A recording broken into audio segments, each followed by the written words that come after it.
बिस्मिल्लाहिर्रहमानिर्रहीम अस्सलाम वालेकुम वरहमतुल्लाहि वबरकातुहू। इस वक्त स्टडी कर रहे हैं इंटर फिजिक्स और इसका सेकंड चैप्टर है यानी कि यूनिट 16 हमारे पास है जो फिनिश हो रहा है इस वक्त। इसके न्यूमेरिकल्स हैं, सेक्शन डी है हमारे पास।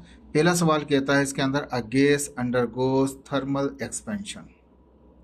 कहता है गैस है जो प्रोसेस हो रहा है इसका हमारे प्रोफेसर ऑफ थर्मोडायनामिक्स का, उसमें आइसोथर्मल एक्सपेंशन हो रहा है। एक्सपेंशन हो रहा है कि इस तरह से समझ लें जैसे कि मैंने डॉटेड में दिखा रखा है, पहले पिस्टन डॉटेड में यहाँ तक था, ठीक है।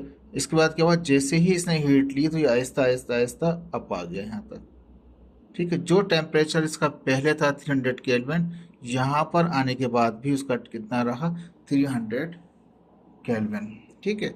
तो आइसोथर्मल प्रोसेस एक ऐसा प्रोसेस होता है जिसके अंदर टेम्परेचर उसका कांस्टेंट रहता है, पहले का बाद का यानी कि इनिशियल स्टेट का फाइनल स्टेट का टेम्परेचर सेम रहता है। जब टेम्परेचर सेम रहता है तो उसे कहा जाता है कि चेंज इन इंटरनल एनर्जी जो होता है डेल्टा यू जो होता है वो ज़ीरो होता है, ठीक है। तो अब याद रख लीजिए जो आइसोथर्मल प्रोसेस जब भी कहेगा डेल्टा यू आप ज़ीरो रखेंगे, टेम्परेचर कांस्टेंट होगा आइसोथर्मल एक्सपेंशन के अंदर, ठीक है। अब यहाँ पे कहा कि आइसोथर्मल एक्सपेंशन है, चाहे एक्सपेंशन हो चाहे कंप्रेशन हो, उसके अंदर डेल्टा यू ज़ीरो ही होगा। इंटरनल एनर्जी उसकी चेंज इन इंटरनल एनर्जी क्या होती है, वो ज़ीरो होती है, टेम्परेचर कांस्टेंट रहता है। तो आइसोथर्मल एक्सपेंशन है हमारे पास, यानी कि एक्सपेंड करके अब चला गया, कंप्रेशन नहीं है, ठीक है। एक्सपेंशन में जो होता है वर्क पॉजिटिव होता है, कंप्रेशन में वर्क निगेटिव होता है। ये ऑलरेडी लेक्चर में डिस्कस कर चुके हैं, लेकिन याद रख लें जब आइसोथर्मल एक्सपेंशन बोलेगा टेम्परेचर जो है वही रहेगा, चेंज नहीं होगा। यानी जब टेम्परेचर सेम रहा तो चेंज इन इंटरनल एनर्जी क्या होगा, वो ज़ीरो हो जाएगी, डेल्टा यू ज़ीरो होगा। यहाँ पे ये कहता है कि आइसोथर्मल एक्सपेंशन है एट कांस्टेंट टेम्परेचर 300 केल्विन, ठीक है। If the gas absorb 500 joule heat, कितनी हीट उसने एब्जॉर्ब की, 500 जूल की ड्यूरिंग द प्रोसेस। इस पूरे प्रोसेस में, जब कैसे प्रोसेस, जब पिस्टन यहाँ पर था, डॉटेड में नज़र आ रहा है आपको, यहाँ था, आहिस्ता आहिस्ता मूव करके यहाँ तक पहुँचा, तो इसने कितनी हीट ऐड की, 500 जूल की हीट ऐड की। टेम्परेचर पहले दे रहा है आपके पास, ठीक है, तो T is equal to 300 kelvin है। फिर हीट जो एब्जॉर्ब हीट होती है उसे डेल्टा क्यू कहते हैं हम यहाँ पे। आगे कहता है during the process calculate the work done, delta W बताइए क्या होगा। अब अंडरस्टूड है, आप जानते हैं एक चीज़ आपको ये दी जा रही है, डेल्टा डब्ल्यू मालूम करना चाहता है। डेल्टा यू तो ऑलरेडी ही ज़ीरो होगा, आइसोथर्मल में डेल्टा यू ज़ीरो होता है, ये याद रख लीजिए।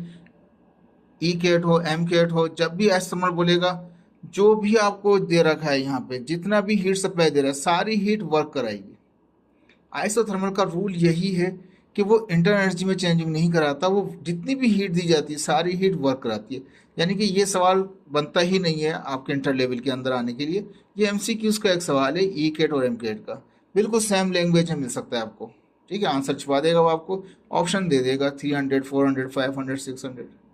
अंडरस्टूड है, जितनी हीट आपने दी है वो सारी की सारी हीट वर्क कराएगी उसकी, यही इसका आंसर आएगा। किस तरह से, टी 300 केल्विन था, ठीक है। देखिए इतना ही लंबा लिखा हुआ सवाल मिलेगा आपको ई केट एम केट के अंदर, और आंसर आपको समझना होगा सिर्फ लॉजिक से कि आइसोथर्मल कहेगा तो इसका मतलब डेल्टा यू ज़ीरो है, तो इसका मतलब जितनी भी हीट एब्जॉर्ब की है वो सारी हीट वर्क कराएगी, ठीक है। T 300 तक लिख दिया हमने, डेल्टा की जो हीट एब्जॉर्ब की 500 थी, वर्क मालूम करना है। मैं लिखा for isothermal process delta U zero होता है, पिक्चर में भी दिखा दिया, वहाँ भी बता दिया आपको।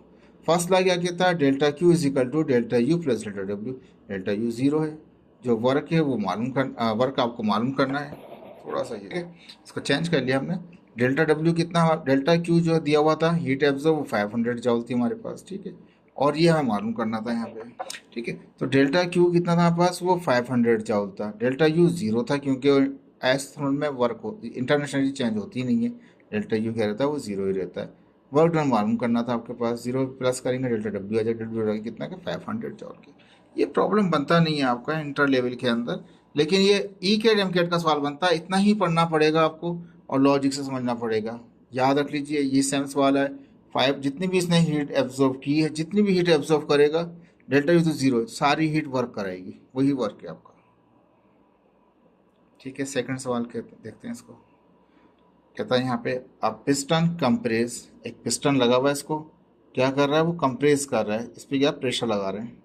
जैसे कंप्रेस करते करते यहाँ तक लेके आ गया, पहले वॉल्यूम ज़्यादा था अब वॉल्यूम कम हो गया। अब यहाँ कहता है अ पिस्टन कंप्रेसेस अ गैस, अंदर एक गैस है उसको कंप्रेस कर रहा है एडियाबेटिकली। एडियाबेटिकली का मतलब ये है कि ना तो हीट बाहर से अंदर आएगी ना अंदर की हीट बाहर जाएगी। जब हीट आएगी नहीं अंदर न अंदर से बाहर जाएगी तो डेल्टा क्यू 0 होता है एडियाबेटिक में। ठीक है, तो यहाँ पे डेटा में कहीं पर भी देख लें यूज नहीं होगा first law of thermodynamics, first law of thermodynamics कहीं पे भी यूज नहीं होगा, याद रख लीजिए। तो गैस को क्या किया उसने, कंप्रेस किया, P1 प्रेशर लगाया, यहाँ तक लेके आ गए, वॉल्यूम कम हो गया। तो कहता है इफ द इनिशियल वॉल्यूम जो था पहले उसका कितना 0.02 क्यूबिक मीटर था, फाइनल क्या हो गया 0.1 क्यूबिक मीटर हो गया। इनिशियल प्रेशर क्या था, वो 200 किलो पास्कल था, तो किलो है तो 1000 से मल्टीप्लाई कर दिया, तो 2 जीरो ये 3 जीरो ये 10⁵ पास्कल हो गया। करना क्या है भाई, कहता है डिटरमाइन द फाइनल प्रेशर, बताइए फाइनल प्रेशर क्या होगा, P2 मालूम कीजिए। V1 दे रहा है, V2 दे रहा है, P1 दे रहा है, P2 मालूम कर रहा है। ठीक है, और कह रहा है एडियाबेटिकली है, सवाल ही गलत है आपका। ये टर्म अगर चाहो तो इस एडियाबेटिकली को आप सिर्फ ख़त्म कर दें, आप पिस्टन कंप्रेसेस अ गैस, सिर्फ इतना होना चाहिए। एडियाबेटिकली वर्ड ओमिट कर दें, बाकी सवाल आपका सही है, बाकी बिल्कुल सही है। समझ में आ रही बात आपको? तो ये एडियाबेटिकली नहीं होगा, क्यों नहीं होगा उसका जवाब देते हैं आपको। एडियाबेटिकली में ना तो हीट अंदर आएगी ना अंदर की हीट बाहर जाएगी, डेल्टा क्यू 0 है। ठीक है, डेल्टा क्यू 0 है, तो यहाँ पे कहीं पे भी डेटा में डेल्टा क्यू का यूज़ नहीं आएगा। दूसरा ये कि इंटरनल एनर्जी जो है वो बढ़ जाएगी, प्रेशर के बढ़ने से, वॉल्यूम के कम होने से अंदर का टेम्परेचर बढ़ेगा, उसका इंटरनल एनर्जी बढ़ जाएगा डेल्टा यू, कोई जिक्र नहीं है डेल्टा यू का। ठीक है, दूसरी जो थी वर्क डन, तो जाहिर बात है वर्क हुआ, लेकिन इस वर्क में वॉल्यूम भी चेंज हो रहा है, प्रेशर भी चेंज हो रहा है, तो वो फॉर्मूला लगेगा W=P डेल्टा V, वो नहीं लगेगा, याद रख लीजिए वर्क के लिए, क्योंकि प्रेशर उसमें कांस्टेंट रहता है। ये सवाल आगे आएगा फिर बता देंगे आपको। प्रेशर जब कांस्टेंट होता है तब लगता है डेल्टा W=P डेल्टा V, ठीक है ना, लेकिन वो यहाँ नहीं लग सकता। ठीक है, डेल्टा Q 0 है, डेल्टा U का कोई कॉन्सेप्ट नहीं है, वर्क के बारे में P डेल्टा V, तो P कांस्टेंट नहीं है। प्रॉब्लम ये कि P चेंज हो रहा है, P1 है P2 है, उसमें तो P डेल्टा V लगता है हमारे पास। ठीक है, आपको दिखा देते हैं यहाँ पे,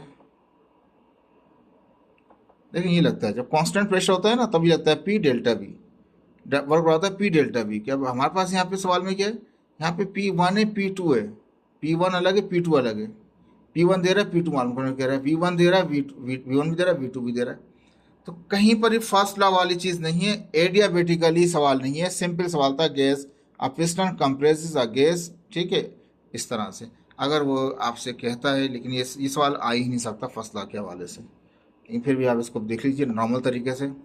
दूसरा ये है कि ये यहाँ पे आइडियाबेटिकली है ही नहीं, क्योंकि टेम्परेचर जो है ना वो बढ़ेगा, तो वो इस तरीके से भी नहीं होगा, एडियाबेटिक तरीके से सॉल्व होगा नहीं। अगर एडियाबेटिक तरीके से सॉल्व करेंगे ना वो तरीका है, उसका तरीका है, लेकिन वो बुक में आपके नहीं है, तो वो सॉल्व कर सकते हैं, लेकिन आंसर ये भी नहीं आएगा, आंसर चेंज आएगा उसका, लेकिन वो आपकी बुक में नहीं है ना, आपके लेवल के अंदर है, तो उसका कोई कॉन्सेप्ट नहीं है, इसलिए मैं उस तरीके से नहीं करा रहा हूँ, सिर्फ मैं यहाँ पे एक डिलीट कर रहा हूँ इस वर्ड को एडियाबेटिकली। ठीक है जी, ये न्यू बुक है, इसमें क्या है मिस्टेक्स हैं बहुत सारी आपकी, तो ये समझ लीजिए कि V1 V2 दे रहा है, P1 दे रहा है, P2 कह रहा है, और टेम्परेचर यहाँ कंसीडर करेंगे कि टेम्परेचर शुड बी कांस्टेंट।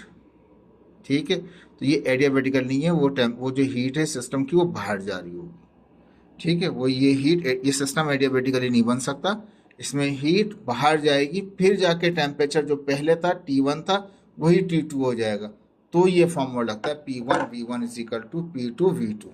समझ में आ रही बात आप लोगों को? एडियाबेटिकली हो नहीं सकता, टेम्परेचर कांस्टेंट रहेगा नहीं, अगर टेम्परेचर कांस्टेंट होगा तो ये लगाएंगे formula P1 V1 = P2 V2। अगर टेम्परेचर कांस्टेंट होगा, टेम्परेचर कांस्टेंट नहीं है, इसमें टेम्परेचर बढ़ा है, तो वो जब यहाँ सिस्टम जो होगा एडियाबेटिकल नहीं होगा तो वो हीट बाहर जाएगी, तो वो मेंटेन करेगा अपना, ये समझ लें कूलिंग बॉडी के साथ लगा दिया, और ये बेस कंडक्टिंग था जो हीट बाहर निकाल देगा। एडियाबेटिकल में कंडक्टिंग बेस नहीं होती, तो एडियाबेटिकल नहीं है। ठीक है, P1 V1 = P2 V2। P1 कितना दे रहा है आपके पास 2 × 5 है, V1 कितना 0.02 है, V2 मालूम करना है, V2 कितना 0.1 है। ठीक है, तो ये 0.1 यहाँ मल्टीप्लाई करें, वहाँ का डिवाइड कर देगा, यानी P2 बराबर हो जाएगा ये पूरी रकम उसको डिवाइड करेगा 0.1, मल्टीप्लाई डिवाइड करें 400 किलो पास्कल आ जाएगा। ठीक है, तो ये आंसर सिर्फ इसी वजह से आ सकता है जब ये हमारे पास टेम्परेचर शुड बी कांस्टेंट और ये एडियाबेटिकल नहीं होगा। ठीक है, याद रहे आपको, ये बुक में मिस्टेक्स हैं छोटी छोटी, जो सेकंड एडिशन आएगा तो हो सकता है उसमें सही कर दी जाए या नया सवाल बांध दी जाए। A system undergoes an isobaric process। ठीक है, अब वो एक सिस्टम है जिसमें आइसोबारिक प्रोसेस हो रहा है, यानी कि आइसोबारिक प्रोसेस वो होता है जिसमें प्रेशर कांस्टेंट होता है, यानी कि प्रेशर जितना भी, अगर जितना भी प्रेशर लगा रखे थे 1 एटमॉस्फेयर था तो 1 ही रहेगा। अगर यहाँ पे 150 किलो पास्कल का यहाँ लगाया तो वहाँ भी वही रहेगा 150 किलो पास्कल का। तो एडियाबेटिक, ये आइसोबारिक में क्या होता है, प्रेशर शुड बी कांस्टेंट। यहाँ आगे लिख दिया where the pressure is kept constant at 150 kilo pascal. तो ये प्रेशर जो इस पे लग रहा है P1 P2 का चक्कर खत्म हो गया, सिर्फ एक कांस्टेंट का सिर्फ P आ जाएगा, कितना 150 किलो पास्कल। 150 जो किलो का मतलब 1000, तो 3 जीरो ये, 1 जीरो ये और 1 पॉइंट ये 1.5, तो 3 और 1 4 और 5 10 और 5 पास्कल हो गया। ठीक है, इफ वॉल्यूम इंक्रीज, वॉल्यूम बढ़ गया, पहले कम था फिर ज़्यादा हो गया। ठीक है जी, V1 कितना 0.05 है हमारे पास है। दूसरा वाला कहाँ तक पहुँचा, 0.08 तक पहुँचा। V2 calculate the heat added to the system. System में जो हीट एड कर रहे हैं डेल्टा क्यू, वो बताएं वो क्या है। ठीक है, आइसोबारिक प्रोसेस के अंदर याद रख लीजिए जो प्रेशर यहाँ था वही प्रेशर वहाँ पे रहता है। अब जो वर्क डन होता है ऐसे सूरत में वर्क डन होता है pressure into change into volume, लिखा है वर्क होता है प्रेशर चेंज इंटू वॉल्यूम। अब बुक ने क्या किया है, यहाँ तक तो लिख दिया है कि इसकी हीट मालूम कीजिए डेल्टा क्यू जो एड की जा रही है। एक चीज़ लिखी, if internal energy should be minus, क्योंकि हिसाबत है जब वॉल्यूम बढ़ता है तो एनर्जी कम हो जाती है। कितनी कम हो गई, -3900 अगर जाउल हो जाए। अगर इफ मैंने लगा दिया, बुक ने मिस प्रिंटिंग वैसा नहीं लिखा है, नेक्स्ट एडिशन में वो ज़रूर लिखेगा इस तरह से। P कितना था ये दिया हुआ था आपको, V1 कितना था वो भी 0.05, V2 भी दे रखा था। Q delta Q heat supply की जा रही है, हीट एड की जा रही है, उसको पूछ रहा है, मालूम कर रहा है। जब इंटर एनर्जी कितनी है, -3900 जाउल है। ठीक है जी, हमें डेल्टा Q मालूम करना है। डेल्टा Q का फॉर्मूला होता है delta U plus delta W। यहाँ हमने पहले अलग से डेल्टा W मालूम कर लिया, P डेल्टा V, चाहे तो डायरेक्ट भी कर सकते थे आप, मैंने अलग से मालूम कर लिया। क्या वर्क कैसे मालूम होगा, P pressure constant change in volume, P कितना है 1.5 × 10⁵ हमारे पास, और ये चेंज इन वॉल्यूम क्या होता है, डेल्टा V होता है V2 में से V1 निकालते हैं। चेंज इन वॉल्यूम का मतलब है V2 - V1, तो P ऐसे ही रहेगा, डेल्टा V होता है V2 - V1, P का मतलब है कितना है 1.5 × 10⁵ है, V2 कितना है 0.08 है, V1 कितना है 0.5 है हमारे पास। माइनस करें, मल्टीप्लाई करें, 4500 जाउल का वर्क होगा। ठीक है, इंटर एनर्जी कितनी है उसकी माइनस में, अगर वो जितनी हो तो आंसर आ सकता है आपका, और ये एडिंग मिस्टेक थी वहाँ की। डेल्टा क्यू क्या है, delta U plus delta W आ गया, तो यहाँ से डेल्टा यू पुट कर दिया, डेल्टा डब्ल्यू यहाँ से पुट कर दिया, माइनस करेंगे तो कितना आ जाएगा 600 जॉल आ जाएगा। ठीक है जी, थोड़ी थोड़ी मिस्टेक हैं बुक के सवाल के अंदर, तो वो कंफर्म कर दिया आपको। याद रख लीजिए इसमें इंटर एनर्जी ऐड नहीं की है सवाल में, आप ऐड कर लें। डेल्टा यू कितना 3900 जाउल है।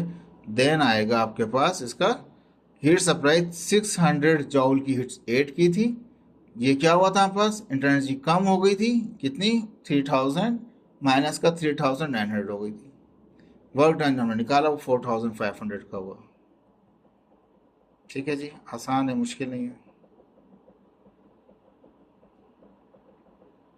अब इसके बाद नेक्स्ट क्वेश्चन है। ठीक है, कहता है during and isochoric process. Isochoric process ऐसा होता है जिसमें पिस्टन जो है ना फिक्स हो जाता है, जहाँ पर है यहीं पे रहेगा, ना तो ऊपर जाएगा ना नीचे जाएगा, यहीं पे रहेगा। जब पिस्टन फिक्स हो जाए, आइसोकोरिक यानी कि पिस्टन फिक्स हो गया। जब फिक्स हो गया तो वर्क होगा ही नहीं। वर्क तब होता है जब पिस्टन मूव करे अप या डाउन, एक्सपेंड करे या कंप्रेस करे। तो आइसोकोरिक में तो वो मूव ही नहीं करता, डेल्टा डब्ल्यू वहाँ पे 0 होता है आइसोकोरिक में। देखें ये बड़ी याद दहानी से करा रहा हूँ आपको चीज़ें, इसको पक्का पक्का याद कर लीजिए। तो कहता है during isochoric process the internal energy of a gas increase by 300 joule. तो कहते हैं जो इंटरनल एनर्जी जो इंक्रीज हुई है डेल्टा यू जो है हमारे पास है वो 300 जॉउल है। If no work is done, तो जाहिर बात है वो तो आइसोकोरिक के काम होगा ही नहीं, डेल्टा डब्ल्यू जीरो होता है। ठीक है, determine the heat add to the system, बताइए कितनी हीट ऐड करेंगे सिस्टम के अंदर। तो डेफिनेटली जितना वर्क तो हो ही नहीं रहा है, तो ये अगर इसकी एनर्जी है तो इतनी ही वो क्या है, ये ज़रूरत ही नहीं है सवाल बनाने की, ये सिर्फ ई केट एम केट के सवाल है आपके, जिसमें वर्क ही नहीं हो रहा है तो जितनी हीट सप्लाई करेंगे वो सारी हीट इंटर एनर्जी बढ़ा देगा, लेकिन जितना एनर्जी चेंज हुई है यही इसका आंसर है, डेल्टा क्यू यही होगा। तो डेल्टा यू आपको दे रखा था 300 जॉउल, ठीक है, वर्क डन होता ही नहीं है, वो वैसे नहीं भी बोलता ना, if there is no work done, अगर उसको खा भी जाता, सिर्फ इतना लिखता और लिखता determine the heat add to system, तब भी आपको आइसोकोरिक से समझना चाहिए था कि वर्क नहीं होगा। ठीक है, डेल्टा डब्ल्यू जीरो होगा। अगर नहीं लिखता ये वर्ड तब भी आपको आइसोकोरिक समझना चाहिए था कि डेल्टा डब्ल्यू जीरो होगा। Delta delta Q plus delta U plus delta W, delta you कितना हमारे पास है, हमारे पास 300 है, डेल्टा डब्ल्यू जीरो है, तो जीरो में जब 300 जमा करेंगे तो 300 ही आ जाएगा, वही आंसर। ये सवाल ही नहीं बनते, इतने आसान सवाल कभी भी नहीं आते पेपर में। हाँ, जो आपका एमसीक्यूज पेपर आता है इसके अंदर, पेपर एग्जाम से पहले, उसमें ये सवाल आ सकता है आपके लिए सॉल्व करने के लिए। ठीक है, अब यहाँ देख लीजिए, a gas undergoes a cyclic process. एक गैस जो है उसमें साइक्लिक प्रोसेस, यानी कि जहाँ से चला है वहीं पर वापस पहुँच गया है, जहाँ से चला है वहीं पर वापस पहुँच गया। साइक्लिक प्रोसेस का मतलब ये, जैसे कि एक शख्स यहाँ से चला, यहाँ गया, वहाँ से वहाँ गया, वहाँ से नीचे आया और वापस अपनी जहाँ से चला था वापस पहुँच गया, यानी चक्कर मार के घूम के वो राउंड अबाउट करके पूरा यहाँ पहुँच गया जहाँ से रहा था।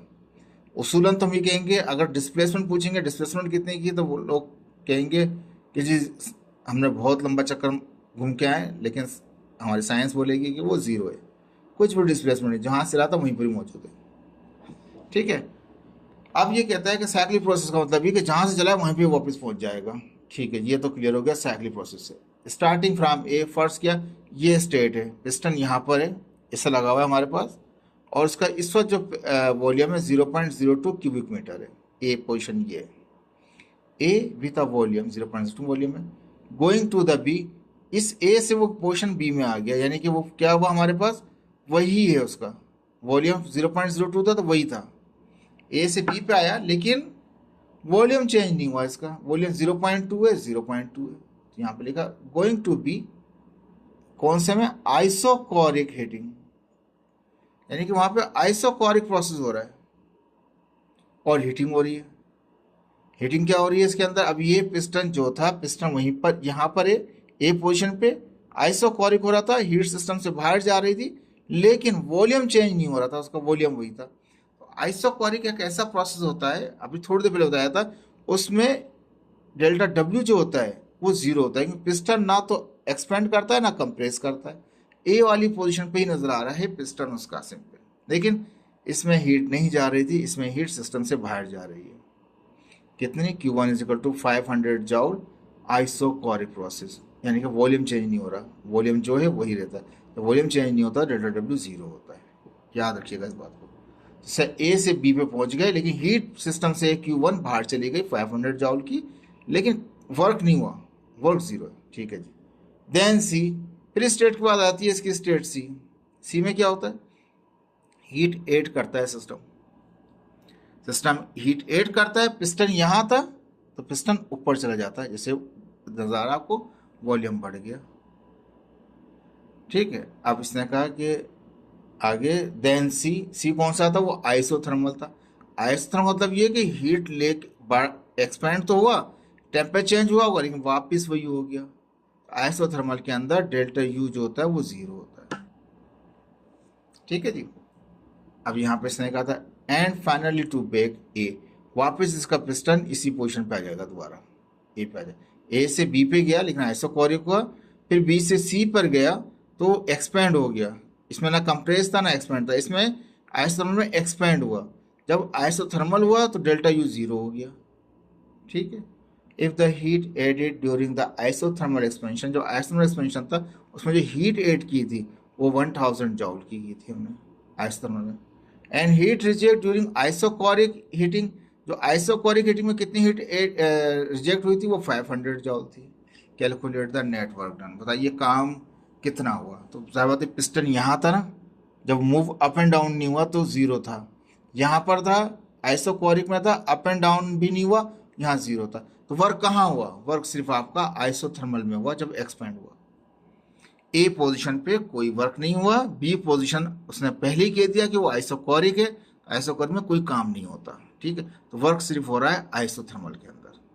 वॉल्यूम ए के पहले दूसरा वॉल्यूम, ये तीसरा वॉल्यूम उसने नहीं दिया हुआ आपको, ठीक है जी। तो ये दोनों वॉल्यूम सेम ही थे, यानी कि दोनों वॉल्यूम सेम ही थे, दूसरा वॉल्यूम नहीं दिया, इससे चेंज वाला हमने लिख दिया। जो V1 दे रखा था वो 0.02 क्यूबिक मीटर था। Q1 हीट जो है सिस्टम से बाहर जा रही है, कब? आइसोकोरिक प्रोसेस में। उसने कहा ना आइसोकोरिक में हीट रिजेक्ट हुई है, तो रिजेक्ट हीट जो आइसोकोरिक में थी वो हमारे पास 500 जॉल थी। और Q2 कौन सा है? जो हीट सिस्टम में, देखो एरो से नजर आ रहा है आपको, ये हीट बाहर जा रही है, हीट अंदर आ रही है।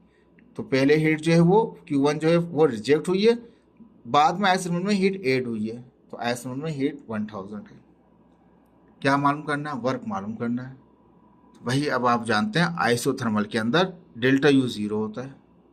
डेल्टा यू क्या होता है? वो आइसोथर्मल में जीरो। वर्क सिर्फ एक ही हुआ है, यहाँ पे कोई काम नहीं हुआ, आइसोकोरिक में कोई काम नहीं हुआ, काम सिर्फ आइसोथर्मल में। तो काम वर्क से क्या मुराद है कि पिस्टन या तो कंप्रेस करेगा या एक्सपेंड करेगा, तो इसमें एक्सपेंड हुआ था, कंप्रेस नहीं हुआ था। कंप्रेस होता तो निगेटिव वर्क हो जाता। तो ये वर्क जो एक्सपेंड हुआ है तो पॉजिटिव वर्क होगा, ठीक है। आपसे कहा गया वर्क बताइए, हम जानते हैं यहाँ पे according to question work has been done during the isothermal process. Isothermal process में सिर्फ वर्क हुआ है, पहले स्टेप में, दूसरे स्टेज में कोई वर्क नहीं हुआ, तीसरे स्टेज में वर्क हुआ है, लेकिन तीसरे के बाद फिर वो कहाँ चले जाएगा? वापस ए में आ जाएगा। तो पूरे प्रोसेस में, पूरे साइक्लिक प्रोसेस में सिर्फ एक जगह काम हो रहा है जो कि आइसोथर्मल में हो रहा है। इस पूरे सवाल को बना सकते हैं और चेंज कर सकते हैं लैंग्वेज को। अभी मैं कंफ्यूज नहीं करना चाहूँगा आपको, सिर्फ वॉल्यूम पे वही रहा है, ठीक है। आइसोकोरिक के अंदर कोई काम नहीं हुआ, आइसोथर्मल में काम हुआ है, लेकिन डेल्टा यू जीरो है। तो हमने यहाँ लिखा work has been done during isothermal process में काम हुआ। डेल्टा क्यू बराबर delta U plus delta B. Delta Q मतलब क्या? Change in energy heat. तो हमने क्या किया? Q2 में से माइनस कर दिया Q1, ठीक है। डेल्टा यू कितना है? आइसोथर्मल, तो कोई काम, कोई इंटर एनर्जी चेंज नहीं हुई थी, यानी कि डेल्टा यू जीरो होता है, टेम्परेचर कांस्टेंट रहता है, डेल्टा यू जीरो है। यहाँ पे लिख रखा था हमने हम आइसोकोरिक का सिर्फ यहाँ पे इस्तेमाल करेंगे, बाकी कहीं पे वो क्योंकि चेंज इन हीट है इसलिए इस्तेमाल हो रहा है। लेकिन डेल्टा डब्ल्यू और डेल्टा यू सिर्फ आइसोथर्मल का होगा। आइसो इसमें हीट है, लेकिन एक हीट सिस्टम में पहले जा चुकी है, तो ये चेंज इन हीट जो है उसको इस तरह से लेंगे, delta Q minus delta one. Delta Q कितना था? 1000 था, डेल्टा वन 500 था, डेल्टा ये यू तो जीरो ही था हमारे पास, डेल्टा बी 1000 में से 500 जाएगा तो 500 आ जाएगा। आसान सवाल है, लेकिन देखिए इसको समझ लीजिए, पिक्चर को मैंने पिक्चर बनाई है इसीलिए ताकि पिक्चर में आपको समझ में आ जाए। साइक्लिक प्रोसेस था, ए से चला था बी पे, तो बी पे तो वॉल्यूम चेंज नहीं हो सका, सी पे आ गया, सी पे आया तो एक्सपेंड हुआ, उसके बाद काम भी यहीं किया, उसके बाद वापस कहाँ पे आ गया? ए पे आ गया, पूरा एक चक्कर घूम के आ गया। लेकिन वर्क सिर्फ आइसोथर्मल में हुआ है, तो आइसोथर्मल में इस्तेमाल करेंगे। आइसोथर्मल का डेल्टा यू और डेल्टा बी मालूम करना था उसका जो वर्क हुआ था वहाँ पे, लेकिन डेल्टा क्यू जो था यहाँ पे, डेल्टा क्यू नहीं था यहाँ पे, Q2 हीट दी हुई थी, तो Q1 का हीट ऑलरेडी पर रिजेक्ट हुई, दोनों का डिफरेंस निकालेंगे, वो यहाँ पे इस्तेमाल होगा फॉर्मूले के अंदर। देखें फ़र्क है, समझ लीजिए इस चीज़ को, ठीक है। इसमें क्वेश्चन नंबर 6 आ गया, क्या था? A gas expand from volume 0.03 cubic meter से 0.06 क्यूबिक मीटर है। वॉल्यूम क्या हुआ है? वो गैस एक्सपेंड करके V1 ये रहा, V2 ये हो गया, वॉल्यूम बढ़ गया, एक्सपेंड हो गया ना, आउटवर्ड जा रहा है पिस्टन। तो पहले वाला 0.03, दूसरा वाला 0.06 की मीटर है, अगेंस्ट कांस्टेंट पिस्टन। ये जो पिस्टन है ये ऊपर लगा हुआ ये फिक्स है, कितना? 100 किलो पास्कल का है, ठीक है जी।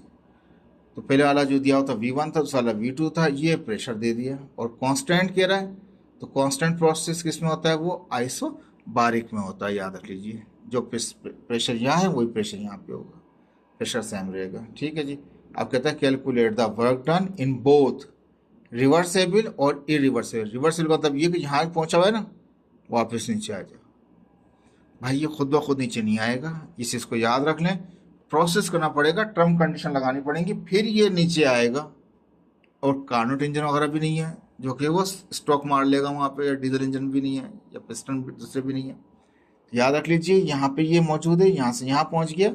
एक्सपेंड करना तो आसान है, हीट ली और एक्सपेंड हो गया, ठीक है। ये इरिवर्सेबल होता है, आगे चला तो गया लेकिन वापस वो अपनी जगह पे आए तो वो ऐसे नहीं आता, या तो आप हीट निकाल दें उसमें से, या तो हीट निकाल दें या प्रेशर बढ़ा दें। प्रेशर चेंज कर नहीं रहे, पहले कह दिया कि कांस्टेंट प्रेशर है, प्रेशर क्या है, कांस्टेंट है, तो प्रेशर चेंज आप कर नहीं रहे, हीट आप निकाल नहीं रहे इस प्रोसेस में।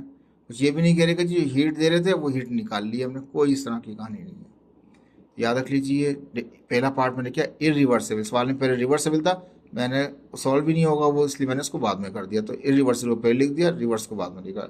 वर्क डन दोनों का क्या है, किसमें, आइसोबारिक में। आइसोबारिक में क्या, प्रेशर कांस्टेंट रहता है, यही प्रेशर है, ठीक है। लेकिन ये तो पॉसिबल है पहला वाला, इरिवर्सिबल यानी कि एक्सपेंड वाला तो पॉसिबल है, कंप्रेस वापस नीचे अपनी जगह में आने की कोशिश करेगा, वो नॉट पॉसिबल हो जाएगा हमारे पास, ठीक है। और इरिवर्सिबल, रिवर्सिबल प्रोसेस में और भी स्टोरीज हैं जो अभी डिस्कस नहीं करना चाह रहे हम यहाँ पे। डेल्टा डब्ल्यू होता है जब कांस्टेंट प्रेशर हो आइसोबारिक हो, तो वर्क डन होता है पी डेल्टा वी के, तो पी कांस्टेंट है तो कितना 1×5 आ गया।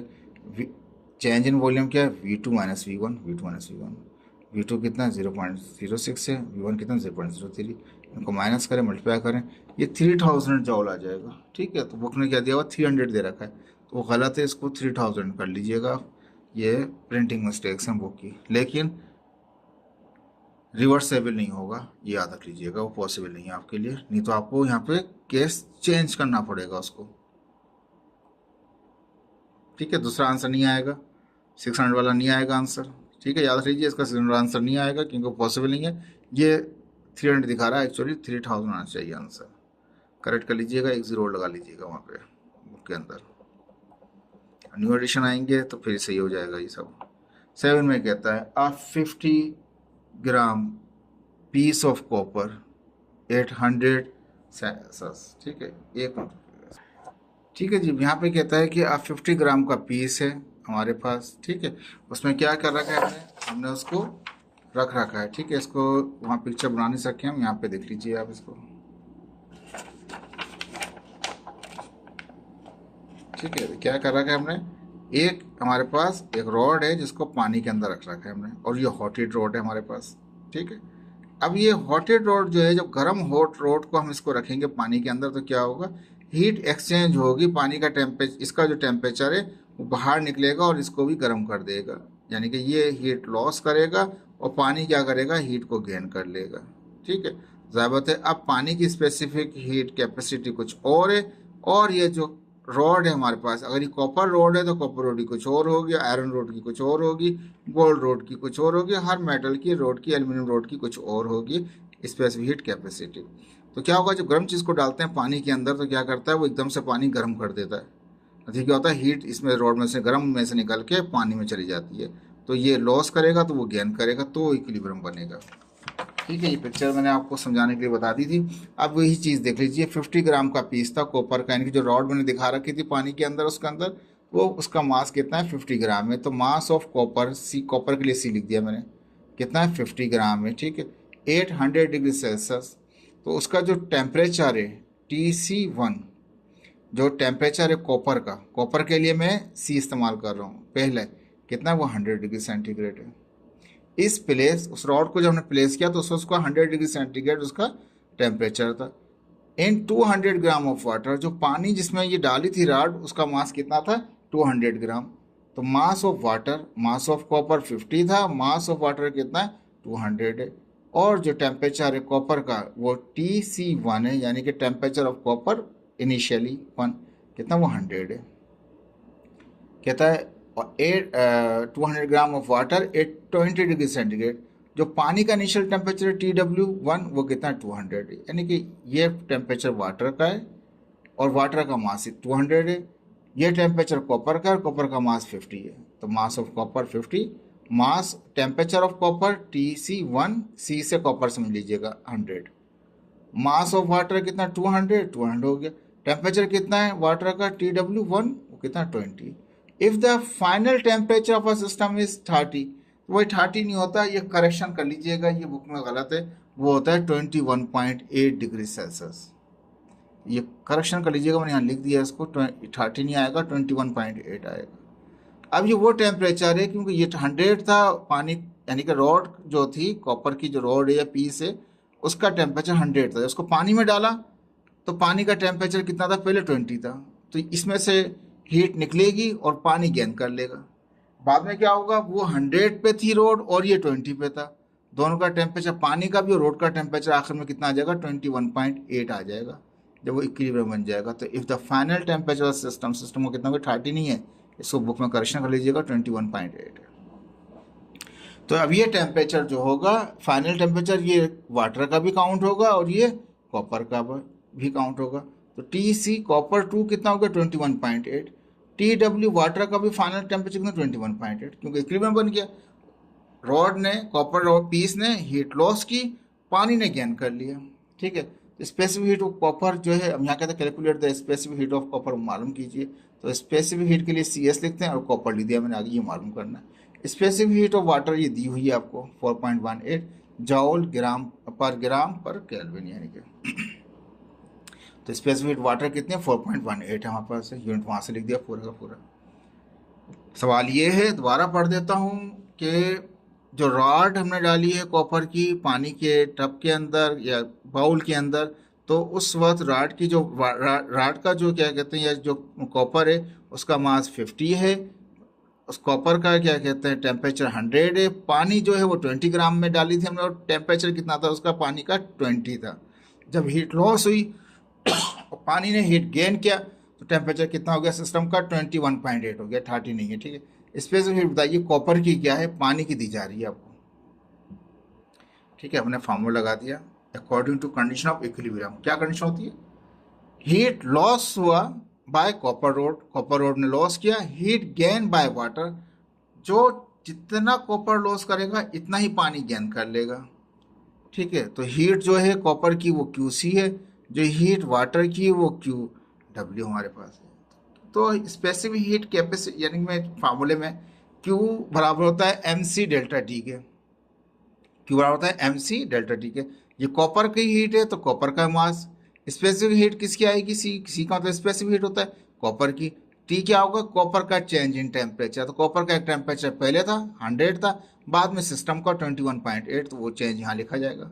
इसी तरह इक्वल का इक्वल लगा दिया। क्यू वाटर की जो हीट है, जो वाटर ने हीट गेन की, कॉपर ने हीट लॉस की, पानी ने गेन कर ली, बराबर है दोनों का, जितना वो लॉस करेगा इतना गेन करेगा। क्यू बराबर होता है MC डेल्टा T के। ये क्यू कौन सा है, वाटर वाला है, तो वाटर का मास। स्पेसिफिक सी कौन सा होगा, वाटर का होगा। चेंज इन टेम्परेचर, वाटर का पहले 20 था, बाद में 21 पॉइंट समथिंग हो गया हमारे पास, चेंज इन निकाल देंगे उसका भी हम। ठीक है, अब वहाँ से देख लीजिए, पीछे हमने डेटा के अंदर लिखा हुआ ये सारा। अब यहाँ पे क्या किया मैंने, MC अपनी जगह पे, CS यानी कि मास of copper, specific of copper, change in temperature, तो इसका 1 में से ज़्यादा वाले में से कम वाला माइनस होगा। ऐसा नहीं कीजिएगा जी, यहाँ पे हम 1 - 2 किया तो 1 - 2 कर दूँ, तो वो साइन का माइनस का फर्क आ जाएगा आपका। ऐसा नहीं होता, हमेशा क्या होता है, हायर में से माइनस, हीट हायर में से लोअर माइनस होता है। तो TC1 जो है वो 100 है और TC2 कितना है सिस्टम का, 21.8 है। ठीक है, ये सिंपल ऐसी कैसी आएगी, mass of water, specific heat of water, change in water, तो वाटर का जो है था सेकंड वाला टेम्परेचर ज़्यादा है, पहले वाला कम था। पहले वो 20 पे था, बाद में 21.8 हो गया, बढ़ गया। तो ज़्यादा वाले में से, यानी कोल्ड वाले में से हम निकाल देंगे, ज़्यादा वाले में से यानी हॉट वाले में से निकाल देंगे कोल्ड वाला। ठीक है, तो हॉट वाले में से कोल्ड वाला, हॉट वाले ज़्यादा हॉट वाले में से कम हॉट वाला, ज़्यादा हॉट वाले में से कम हॉट वाला, ज़्यादा हॉट वाले में से कम हॉट वाला। ठीक है, लॉजिक यही है इसकी। ऐसा नहीं कि जी यहाँ भी 1 में से 2 माइनस किया तो यहाँ भी 1 में से 2, ऐसा नहीं होगा। हायर में से लोअर, हायर में से लोअर, ये भी कह सकते हैं आप उसको। ठीक है, ये कितना मास दिया हुआ था उसका, 50 ग्राम का दिया हुआ था पीस।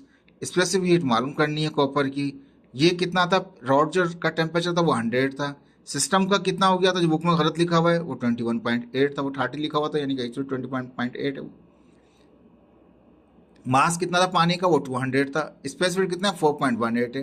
पानी का जो हॉटनेस कौन सी ज़्यादा है, 21.8 की ज़्यादा है, पहले वाली 20 थी वो कम है, तो ज़्यादा वाले में से कम वाला माइनस होगा। ठीक है, ये समझ लीजिएगा, ये ऐसे कोई बंडल नहीं मारा हुआ है, लॉजिक है ये बाकायदा। हायर में से लोअर, हायर में से लोअर, लोगों ने पता नहीं कैसे बेवकूफ़ बनाते हैं लोगों को। ठीक है जी, तो अब ये 50 अपनी जगह पर है, स्पेसिफिक हीट को अपनी जगह पर है, 100 में से 21.8 माइनस करेंगे 17.2 आ जाएगा, 200 अपनी जगह पर है, 4.18 अपनी जगह पर माइनस करेंगे 1.8 आ जाएगा। ठीक है, हायर में से लोअर। ठीक है जी। अब यहाँ पे क्या हुआ, इनको तीनों को मल्टीप्लाई कर दिया, ये आ गया, ये दोनों मल्टीप्लाई कर रहे थे कॉपर के स्पेसिफिक हीट को, तो वहाँ जाकर डिवाइड कर देंगे, इस पूरी टर्म को तो डिवाइड कर रहे हैं, ऊपर वाला अपनी जगह, नीचे वाले को मल्टीप्लाई कर लिया, इनको डिवाइड किया, वही आंसर आया जो हकीकत के अंदर है। बुक के आंसर को फॉलो नहीं किया हमने, ये सिस्टम को फॉलो किया है। एक्चुअली कॉपर की स्पेसिफिक हीट 0.384 होती है हमारे पास। ठीक है, सवाल इंपॉर्टेंट था, ये पेपर में आपके आ सकता है। ठीक है, ये भी देख लीजिए, ये भी एक अच्छा सवाल दिया हुआ है इसने, ये भी पेपर में आ सकता है। बाकी सवाल आपके को इतने अच्छे नहीं दिए हुए बुक ने, और वो मिस्टेक भी इसमें है। How much heat is required to raise the temperature of 1 kg of lead, lead एक मेटल है हमारे पास, तो कितनी हीट की जरूरत होगी, how much heat is needed, कितनी हीट की जरूरत पड़ेगी कि हम बढ़ा दें टेम्परेचर को 1 kg मास का, किसके, लीड के, फ्राम 25 डिग्री सेंटीग्रेड से 100 डिग्री सेंटीग्रेड। ठीक है, तो हाउ मच हीट, तो डेल्टा क्यू मालूम करना है हमारे को यहाँ पे। ठीक है, डेल्टा क्यू भी कह सकते हैं, क्यू भी कह सकते हैं आप, जैसे पीछे मैंने क्यूब से रखा हुआ है समझाने के लिए। डेल्टा क्यू आपको मालूम करना है इसके अंदर। ठीक है, मास कितना, 1 kg है, 1 kg का मतलब ये है कि 1 kg में ग्राम कितना होते हैं, क्योंकि ये स्पेसिफिक ग्राम के अंदर है, ये स्पेसिफिक हीट कैपेसिटी जो है वो ग्राम में है, तो इसलिए केजी को कन्वर्ट करेंगे हम ग्राम में। 1 kg में कितने 1000 ग्राम होते हैं। टेम्परेचर पहले क्या है, T1 25 है, T2 कितना 100 है।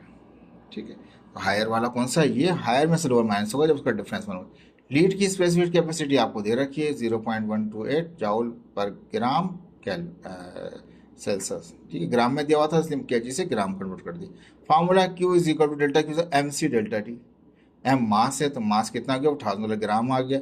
स्पेसिफिक लीड की कैपेसिटी कितनी है, स्पेसिफिक कैपेसिटी 0.128 है। डेल्टा टी का मतलब क्या है, change in temperature T2 minus T1, T2 कितना 100 माइनस 25, जो भी आएगा इसको माइनस करें। ठीक है, तो यहाँ पे ये वैल्यूज यहाँ पे ये सिंपल है, T2 100 था, वो T1 था, माइनस करें, मल्टीप्लाई करें, आंसर आ जाएगा 9600 जाउल। बुक ने क्या किया हुआ है, बुक ने गलत दे रखा है, तो ये आंसर गलत है, इसको करेक्शन कर ले, आंसर यही आएगा। ठीक है, ये देखें, ये मुश्किल नहीं है, ये आसान सा सवाल है, जिस पे स्पेसिफिक हीट कैपेसिटी के 2 सवाल आ गए हैं, तो याद रख लीजिए C P minus C V is equal to R. Drive भी करा सकता है आपसे लॉन्ग क्वेश्चन में, और ये भी पूछ सकता है, शॉर्ट में भी दे सकता है, तो इसलिए इसकी प्रैक्टिस अच्छी तरह से कर लीजिए। वो सवाल जो बाकी दे रखे थे वो थोड़ा कन्फ्यूजिंग वाले दे रखे थे आपको, जिसमें कुछ डेटा मिसिंग थी, बाकी बहुत आसान थे, जो ई के टेमकेट में आ सकते हैं, पेपर में नहीं आ सकते आपके। सब्सक्राइब कीजिए, शेयर कीजिए, इसके व्हाट्सएप नंबर जो है उस पर अपना नोट्स मालूम ले सकते हैं आप, फ्री के अंदर है, फ्री ऑफ कॉस्ट है, तो सब्सक्राइब कीजिए, लाइक कीजिए और जुड़े रहिए हमारे साथ। थैंक यू, अल्लाह हाफिज़।